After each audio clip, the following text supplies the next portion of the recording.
So one of the last things we need to get done on the Demonator before we head down to Moab and Easter Jeep Safari is we need to get some proper shocks on here. Right now we've got some temporary shocks from Falcon on here, but they were just to get us home while I waited for our custom made shocks that I'm going to show you in a second. Plus I've done a few other things to the Jeep since our last video that I want to show you guys, and I'll give you guys a tour of some of the other mods that we've put on. You might be able to see a couple of them from here. Fun, but let's get the Jeep into the shop here at Epic Adventure Outfitters this morning. Thanks to Mike for turning it off because you probably can't hear anything and it's burning a lot of fuel sitting there. There's like V8s everywhere. There's V8s everywhere. That's 840. So what's that? 1680. 1680, and then we got 606 over there. I've lost track. I can't add that high. Somebody in the comments can do the math. So you don't have to go with the excessive 840 horsepower supercharged V8 engine swap on your vehicles at Epic. You also don't have to get one of those lame 392s from factory. We can go a little bit more powerful and do a 426. Ooh, I like that hood badging. Look at that. That's actually factory from an old Challenger badge. Really? Rich found them. That's super They're apparently cool. a 4. It's kind of like a sleeper because it looks exactly like a 392. It's a 7-liter. They take that nice 392 brand new motor, they send it to a performance shop, they bore it, stroke it, build it with forged internals, push it up to 7 liters so it burns even more fuel. And then the exhaust is just as big as the Gladiator exhaust, but there's no resonator and it's shorter. Fire it up. Oh, wow. Yeah.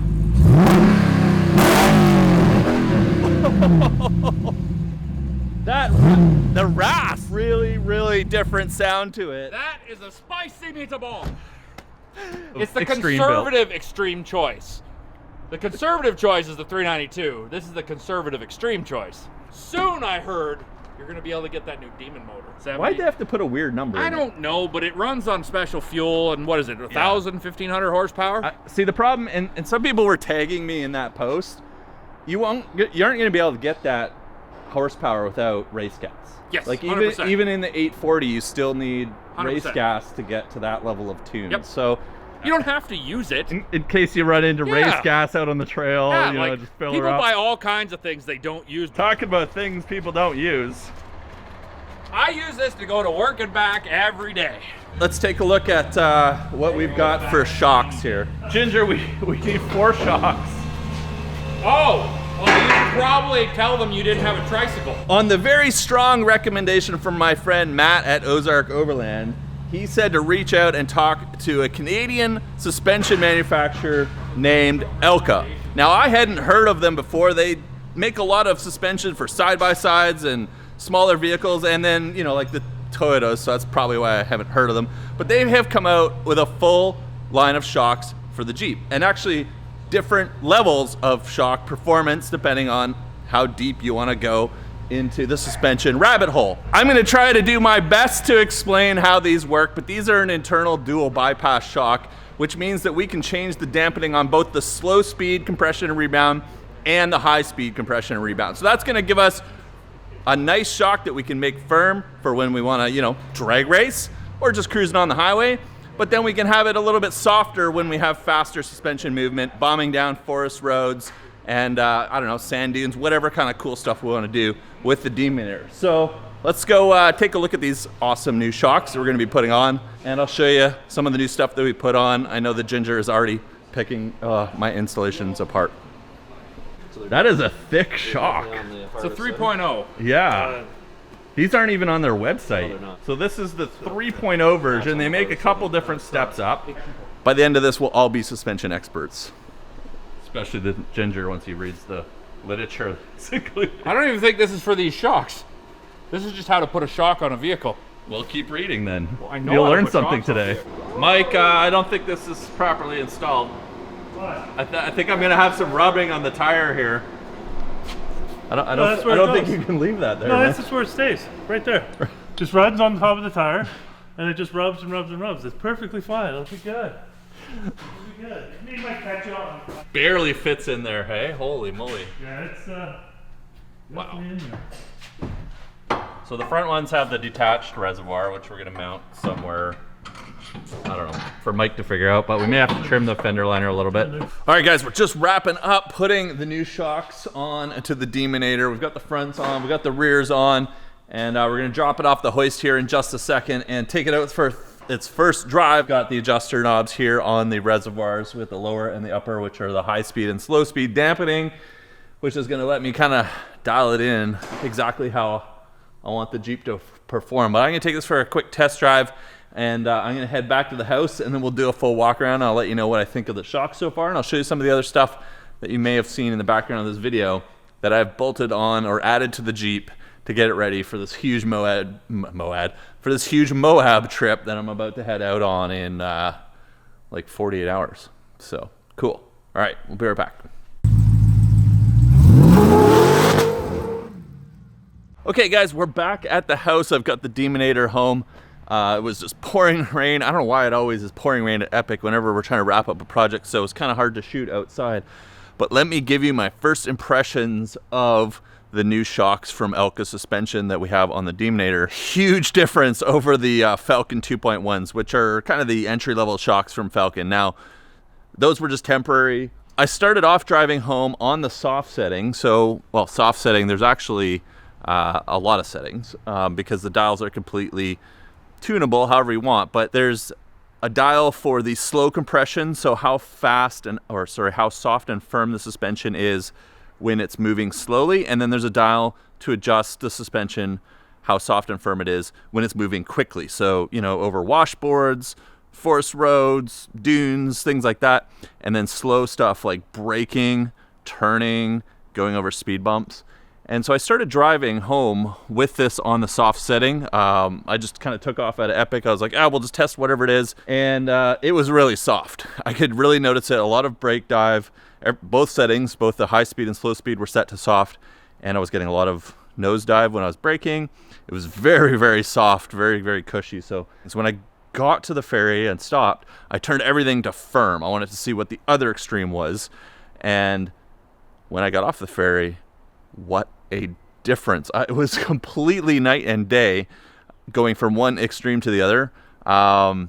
Some of you may be like, well, yeah, of course, that's what you would expect, right?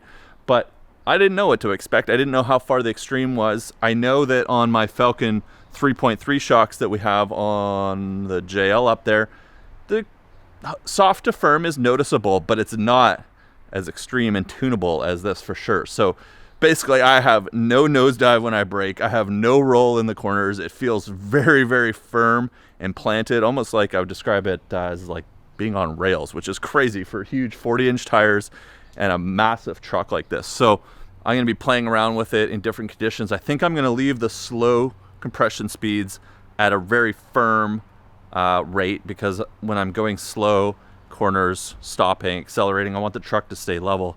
But I'm going to play around with the higher speed dampening rates and see what they're like on roads with potholes, going down hard, rough forestry service roads. A lot of the travel we do, basically back dirt roads that are full of potholes and washboards and stuff like that. I'll show you the rest of the stuff that I've done, the updates to the Jeep since we kind of last had a video, and then I'm going to finish packing up and head down to Moab. So let's do a little walk around. But, you know, if you want to see the Moab series, you want to see all the stuff we're going to be doing, all the people we're going to be hanging out with, all the cool, fun stuff, we're going to get this on the C-tire ramp with Metal Cloak, which is the 4-corner travel index ramp. We can lift all the tires up individually. Check out the flex. We're going to do some trails, go do some overlanding and camping. It'd be fun. So make sure you're subscribed, and I'll show you the rest of this stuff here. So first major updates to the front of the Jeep. We've started adding some lighting to the Demonator. These are the Baja Designs LP9 Pro with amber lenses, and so these are dual beam. We have our spots, so these are going to give us lots of range, and then a wide beam to give us a nice fan out around the Jeep in the front for off-roading. And then we've got a cool little marker light here in the bottom, which we can trigger off our new control system, which I'll show you. And then I've also swapped out the fog lights to Baja Designs Pro fog lights. Tons of brightness. Now I'm going to do a whole video on lighting once I'm done kitting out everything, because I want to put some lighting on the rack and underneath. So when I'm back from Moab, we'll do a full lighting walkthrough. But then I also added their LP4s up here on our pillars. So we've got 2 spots, 2 wides, and then they have side shooters to kind of give us this area off to the side here that we want. And then on the other side, so you don't blind yourself while you're driving, they actually make this little plastic piece to stick on if you're using the LP4s up on your pillars like I am, so that it's not glaring across your hood on each side, which is a nice little cool add-on. There we go, back on. And then we've got a couple updates I'll show you under the hood. And I know you're waiting for this video to come out. This is the Z Automotive switch assembly system. I'm just waiting for them to actually release it on their website because I don't want to put out a video about a product that isn't out yet. This will be out very soon, but this I'm going to leave controlling my lockers, but as well, this will be for our like radio and stuff in the interior. But then over on this side, we added from S-Pod a Bantam X with touchscreen. You can get touchscreen or physical buttons, but I'll show you inside. We've got the touchscreen. You can link multiples of these together. It's real, like this is one of the cleanest setups that I've worked with. Everything is just really, really nice and well made. And so this is going to be our lighting control. And when we do an inverter and stuff like that, we'll use this as our trigger. Up to 8 devices connected up to this. So basically we'll have the 2 controller systems. We'll have the Z Automotive one for our lockers, our sway bar, and things that we want to come on and off automatically with the Jeep. And then over here, these are going to be like our off-road stuff, our lights, our inverters, our big power stuff. So check that out if you haven't seen. An S-Pod mounts up really clean. And then I just wired everything through the raceway here. You just put your screwdriver in, you pop this top off, and you can run all the wires across through the cable raceway. Super clean in the engine bay. And then we've got all our wires run up to the pillars. And if you're wondering about how you get the controller inside of your Jeep, well, in newer Jeeps, you can follow along here. So the rubber one here is going to our light. You pull this cover off, it's the 4 bolts, and then you can run this through here, and then to the door. There's a little space. So there's a little space right here, and Jeep actually makes it so you can tuck a wire behind this piece of rubber molding right here, and it's completely hidden, completely flush. The door isn't pushing it. And then you can either go up the trim if you want to maybe put your controller up there. You can go along the window if you want to put your controller on the dash, or you can bring it down like I have, and I've run it under the trim, under the seat, and then temporarily we have it hanging out in our box here. So let me pull this out. I'm trying to figure out a good way to mount this. I tried some command strips really quick, just temporarily. But I want it basically mounted inside my glove box so it's out of the way. You don't see it. I've programmed with icons. Here on page 1, we've got our LP9s from Baja Designs on the bumper, and then up on our pillar, we've got our LP4s. And then I've indicated here, we've got our marker lights we can hit another switch with. So really cool, and you can control this through the app, or you can completely turn the screen off if you want to darken it and make it completely dark while you're driving. Double tap to turn on, and then we can flip the LP9s on. We flip our marker lights on. Here, I'll show you from the front, but it's drawing a lot of battery. It's going to shut off automatically if the battery gets too low. But you can see the amber marker on here, and whoa, there you go. You can't see anything now if you pull this off. So we're just storing that in there for now. Not the best, but that's what we're gonna do until I figure out how to, well, not figure out, but mostly get some time to actually mount that up. This is what I'm gonna use to have my spare tire mounted up here. Get out of the sun. So this is a decked system. I picked this up. This is actually used. I picked it up on Facebook Marketplace. Always lots of great deals on the internet to find things, but I've basically tied down my tire to the trail rail system here, and we've got our spare and some traction boards, and then I've got room for my 100 liters of fuel. So no, I'm not bringing the yellow can, but I've got 4 jerry cans that we're going to use on the back, and I can tie them down right along here. And then what's great about this deck system is, check this out. So you can't open these drawers with the tailgate closed and locked, but I'm going to put the extra locks on here as well. And then I can store all my gear in this waterproof system. And then I've got a second larger drawer. These go way back. And then I think I'll put like a small awning up above us. So this is a really cool system. These drawers are waterproof, nothing gets in them. They do have a rail system that runs up and down, but I wish they had some exterior mounting cleats that I could tie down to, and maybe some along the front edge. I'm gonna put the rails on here so I can do a cross strap over here. So they make like these T-tracks for here, and then I can do a cross strap over my spare tire, but I wish that they had a bit more flexibility in their mounting system. And then on the sides, they have these little cubbies, which they say are not completely waterproof. Water can get in them. We'll see. I guess it depends on how much direct water is raining on them, but you can, you could store some recovery gear or something in a dry bag that you weren't too worried about. The other thing I put on the Jeep yesterday was metal cloaks, low profile or high clearance modular rear bumper, and their rocker steps on the sides here. So this is going to protect our box. These are steel, they're really, really thick, and they connect up to the frame. And then this is a 3-piece bumper, super easy to put on. You add the center section, and then you add the caps, and they even include the these little guys here for the bottom so they don't smash up the bolts if you hit on stuff. And I don't have the trailer hitch on here, so we've got even more ground clearance on the back, and this just tucks up real nice and tight to the back of the Jeep. Look at that. So nothing hanging out the back, and then we can use these to step on and step up into the bed of the truck as well. So, and then we added some graphics. My good friend Mike from M2 Graphics, we put some stickers on. He made up some nice tailgate badging. We want to let everybody know that Epic Adventure Outfitters and White Rock Dodge helped us with this project and built the Jeep for us. We have Demonator now, which is awesome. This was our first attempt at the sticker.